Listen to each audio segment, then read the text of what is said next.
Right, so I like to say Barak Hawa, Barak Hawa Shah, Barak Hawa, Barak Hawa Shah, Bahashim, Rakah Kadash, double honors to the apostles and elders of GMS, and salutations to you brothers out there that's doing this work and truth and sincerity. Um, we're gonna get straight into it. Um, the title of this is gonna be "How are you asking the nation, Salakia? How are you asking the nations for help when they help put you in captivity?" I laugh at that because that's crazy. How are you asking for the nations for help when they help put you in captivity? You know, all these nations had a part in your captivity, man. All these nations had a part of putting chains around your neck, your hands, your feet, whipping your back, hanging you, castrating you, raping you, feeding you to alligators, burning you alive. This is what they have done. And you're asking the nations to pass laws and to change the mind of these heathens like that's what's going to happen. But that's never going to happen because the Most High have made them to be what they are. Like the scriptures tell you in Ecclesiastes chapter 1 verse 15, it says that which is crooked cannot be made straight. So you can't turn something that the Most High made to be crooked into something straight, right? Because you think the world just works on how you people think, and that's not it. This is the Lord's movie, man. He's controlling all things, right? And he set the minds of the people the way he wants them, right? So let's get it. This is Lamentations chapter 4 verse 17. It says, as for us, our eyes are yet felt for our vain help, right? Your vain help is asking these nations for help when they're not going to help you, man.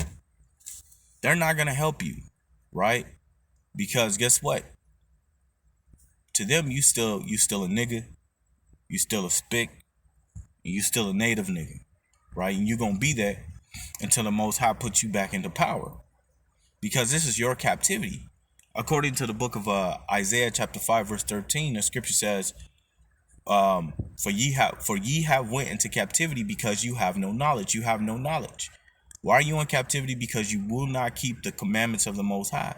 The commandments the Lord have given the commandments unto the so-called Black, Hispanics, and Native Americans, and you insist on breaking them. You insist on committing adultery.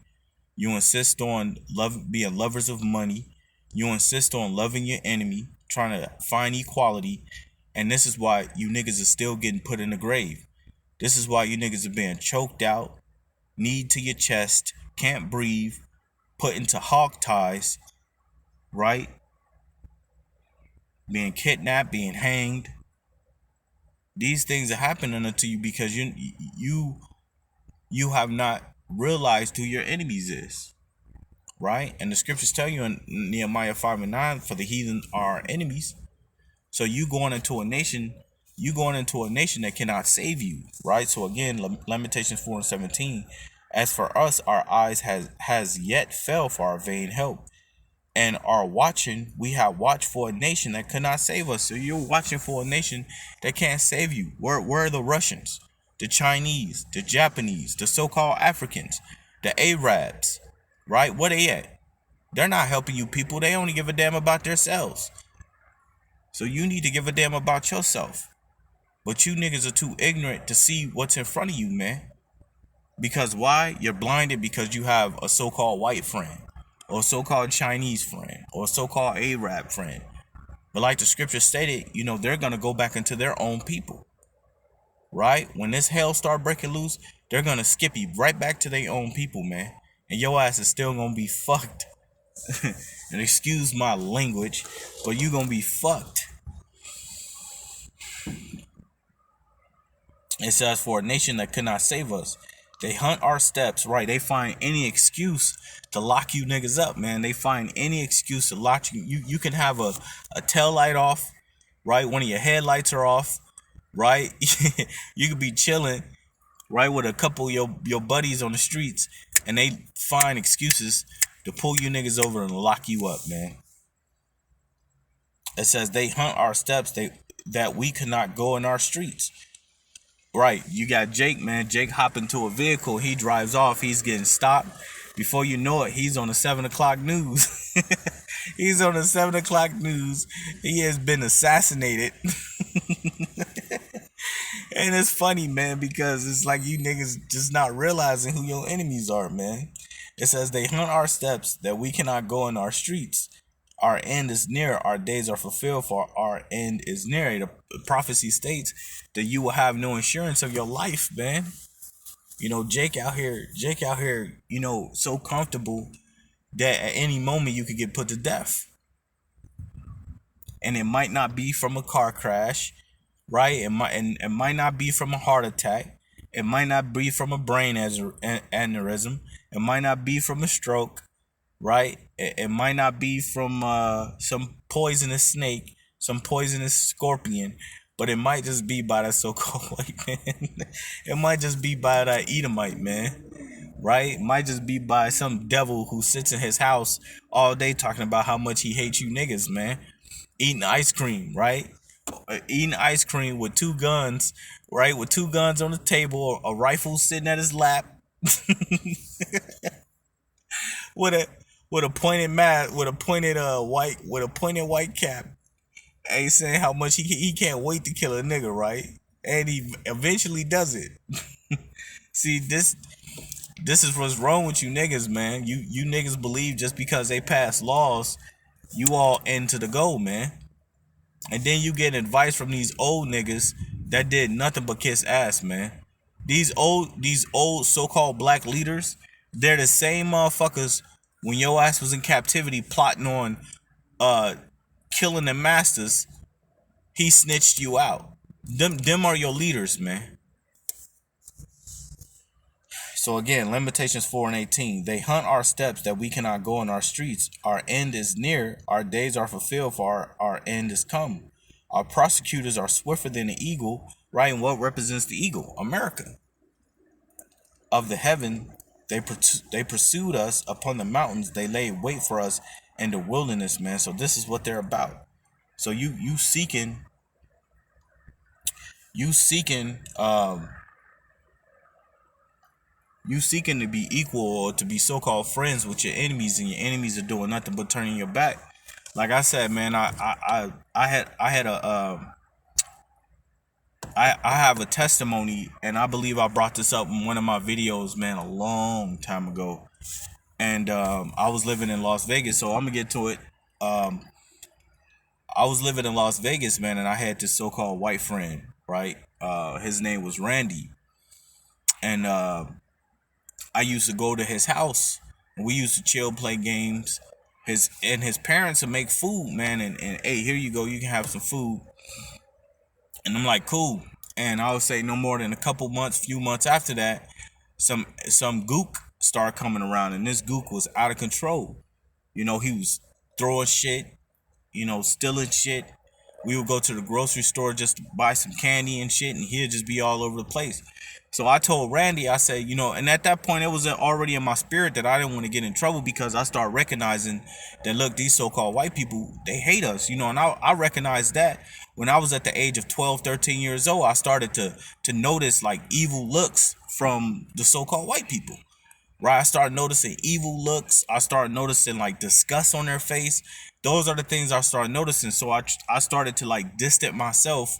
At 12, 13 years old, I started distancing myself from like going into these stores, these food cities, fries, whatever they call them then. And the next morning, well, that same night, I told Randy, I said, look, man, I'm not going to hang out with you no more, because this gook, I ain't call him a gook, but I said this dude is out of control. I forget his name. I think it was Andy or something. But I said, look, I'm not going to hang out with you no more. So I didn't hang out with him for like 2 weeks, right? And I'm in the house. I'm playing a game. All of a sudden, I get a knock on my door. My adoptive mom and her boyfriend, they're gone. I get a knock on my door. It's Randy dad. And then he coming to me like, yeah, they said that you and these guys was doing this and this and that and the third. And I was like, I haven't been with Randy and them in 2 weeks. I said, I stopped hanging out with Randy. And I told him straight up, I said, look, I stopped hanging out with Randy for 2 weeks because he was hanging out with that Asian dude that was causing nothing but problems. Now, what kid at 12, 13 years old would tell you something like that. There's no way in hell.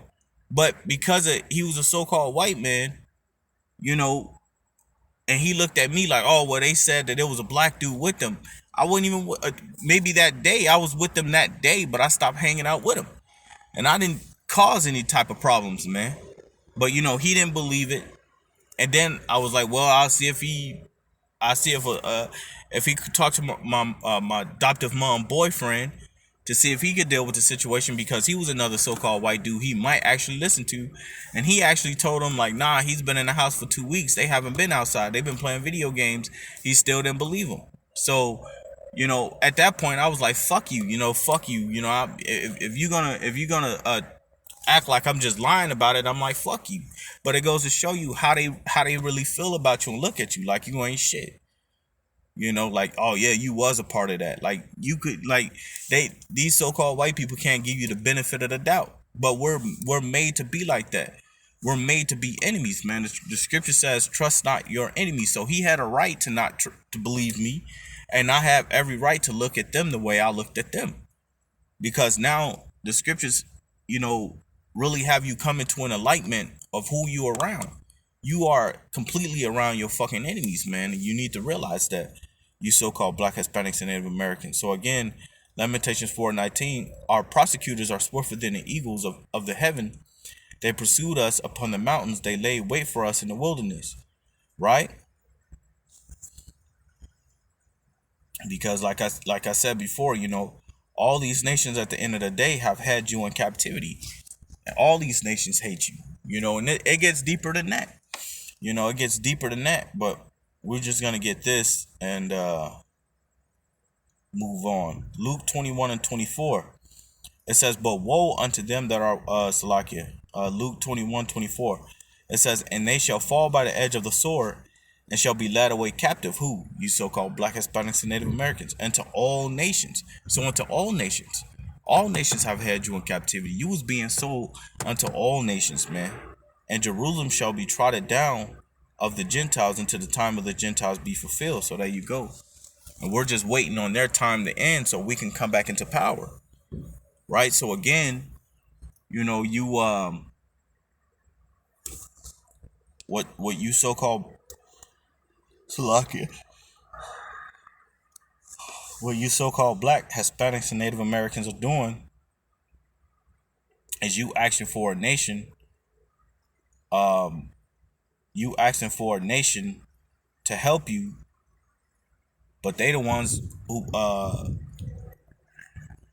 who help put you in captivity.